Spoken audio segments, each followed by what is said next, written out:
96.3 FM, 1370 AM, The Source.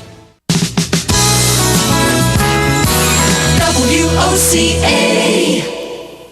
Ocala's information station, 1370 WOCA. Ocala.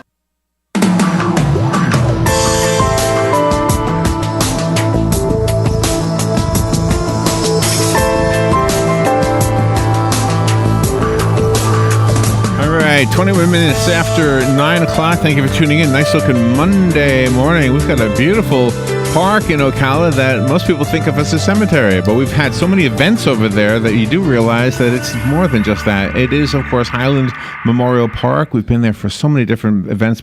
What comes to mind mostly is patriotic events.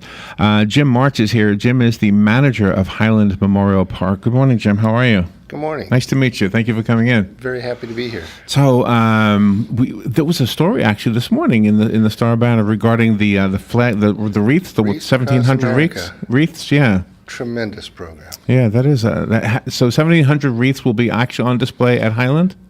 Our goal is to have that many. We have approximately 1,700 veterans buried in our cemetery. Isn't that something? Wow. And over the last couple years, we've been able to increase the number each year that is going on now. The thing that's so incredible about that program is the people at the VFA area down here, it was started for veterans cemeteries. Mm-hmm. And then they went to them and said, we have a lot of veterans that aren't buried in National Cemetery. Don't they deserve to be recognized? Yes.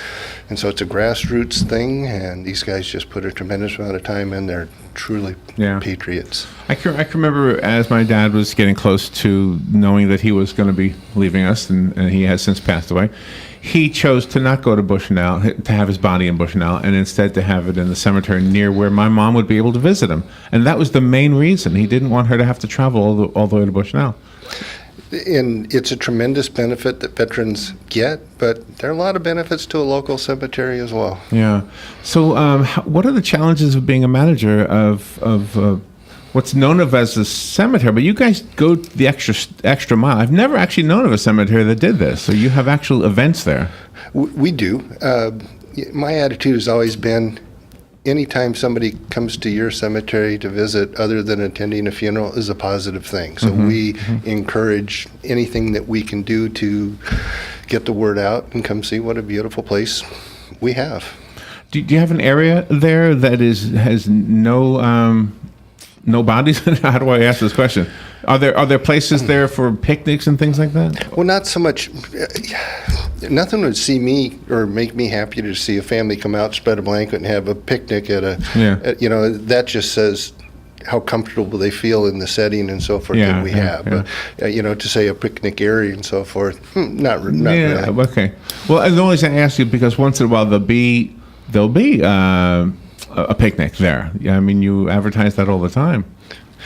We have had programs in the past that we brought people out for meals. We would do fundraising things for different groups and so forth. So, and at our Memorial Day service, we have it catered, and so it's not uncommon to see people enjoying lunch at the cemetery. In the advertisement campaign that you just started with us, it talks about pre-planning, and I love the message because, gosh, I mean, in my case, both my mom and my dad had everything done in advance, and it did make it easier. So I can relate to what you're saying in the ad. When you sit at the side of the desk that we do, when we deal with a family when there's been a death, invariably you'll hear one of two things. The families that we deal with, when nothing was done in advance, they'll often leave saying, I'm not going to put my loved ones through this. Yeah. Those were the arrangements were made in advance. They may come and say, we weren't looking forward to this, whatever, but it was so easy. Okay, and they feel so good knowing that that's exactly what their loved one had wanted. There's no questions, no doubts, no anything. And that's what I try to get across to people. We don't sell cemetery property. We sell peace of mind, having these things taken care of. And you also help with the obituaries and things like that. If a person is a veteran, you tell them what proper forms they would need to get and do all those kind of arrangements that a person would not think of. Through our company, we have a tremendous aftercare program as well. It doesn't end, with a burial or a funeral or whatever. We have classes for people coming out learning how to cook for one, or what are all the end-of-life issues, Social Security, bank accounts, this, that, and so forth. That so often that person that's been there for every important decision over a lifetime isn't there, and so one left alone. It's confusing, it's difficult. Everybody else has gone back to their life. They're kind of starting a new one. What have you seen in the changes? You've been doing this a long time. What has changed over the years? Is it the dollar amount? Is that an important thing to bring up? You know what? Historically, cemetery property and funerals have always increased in value, cost. It's just, and I don't know what's going to change that.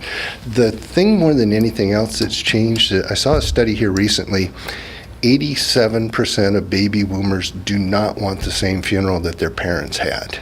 Really? And I think we're on the cutting edge with our funeral homes, and I like to think our cemetery as well, that it's a sad time, there's no question about that, but people that leave that service, when they talk about the times together, the things that they had done and so forth, and reflection over all those positive things, it leaves a much better thing. There's sadness, but it doesn't have to be totally somber. And the people are confused about what type of burial should they have. Should they get a mausoleum? Should they be cremated? How they should go about doing this. And that's important. There's no right or wrong way. It's a matter of personal preference. And one thing I think that Highland, more than anyone else, stands out is we want to be the cremation cemetery for the Ocala area. Cremation is on the rise. It's over 50%. It's pushing 70% when people make the arrangements in advance. And for so long, the industry has tried to talk people out of it or things along those lines. In Highland, we've embraced it, and we have cremation-only gardens that are just, think of a botanical garden where the most important thing is creating that beautiful area, and then you can come back and create just magnificent spots, places for people, for cremation.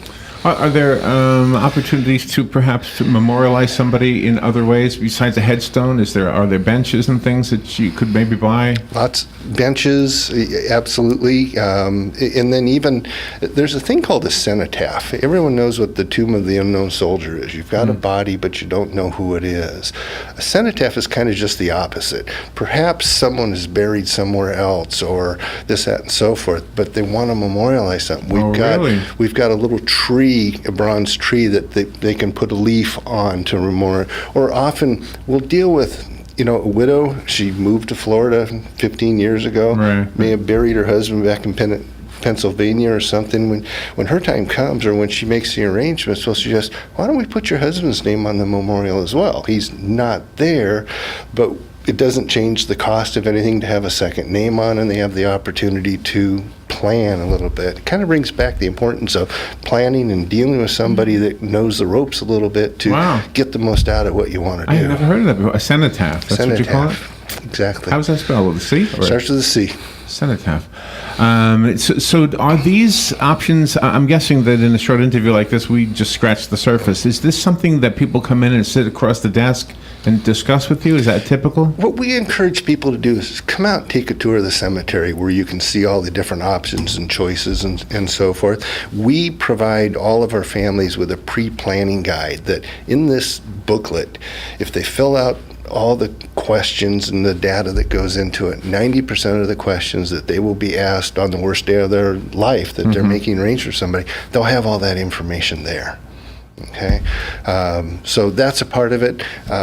Again, knowledge is power. And the more you know about something, the better decision you're going to make. What is that called? Epitaph? Is that the words on a headstone? Is that what they call an epitaph? Okay, yes. Is that the word? I always forget. So do you see a lot of that, or is that an old time thing? Well, and again, that's part of what we do. A lot of cemeteries, a lot of places, they'll call them markers. Okay, I don't like that word.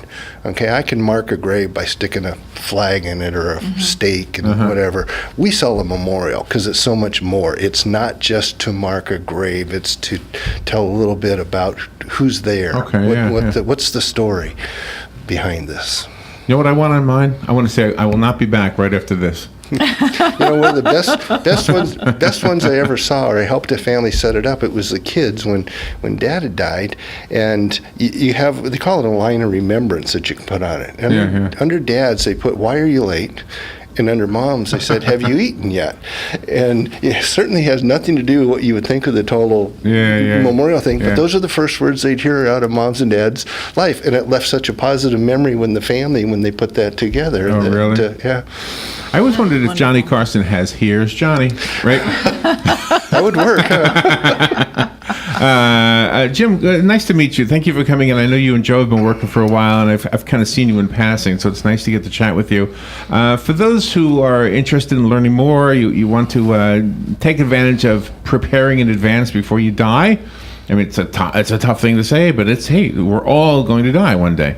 Except for me. I'm never going to die, Robert. I'm going to be here forever. Jim, what do we do? Call you or go to the website or both? Yeah, it'll work either way, yes. What's a good number to call you at? 369-1020. Okay, and the website is highlandmemorialpark.com? Yes. Is that right? Thank you, Jim. Thank you for coming in today. Thank you so much. I appreciate the time. All right, we will be right back. Have you heard of Hyperdirectory? When looking for local businesses, go to hyper.directory. No need for www, no need for .com, just hyper.directory. Connecting customers to local companies when it matters most. Hyperdirectory is your local business directory partnered with the Ocala Chamber and Economic Partnership to bring you trusted local businesses. Keeping Ocala local. Use hyper.directory. No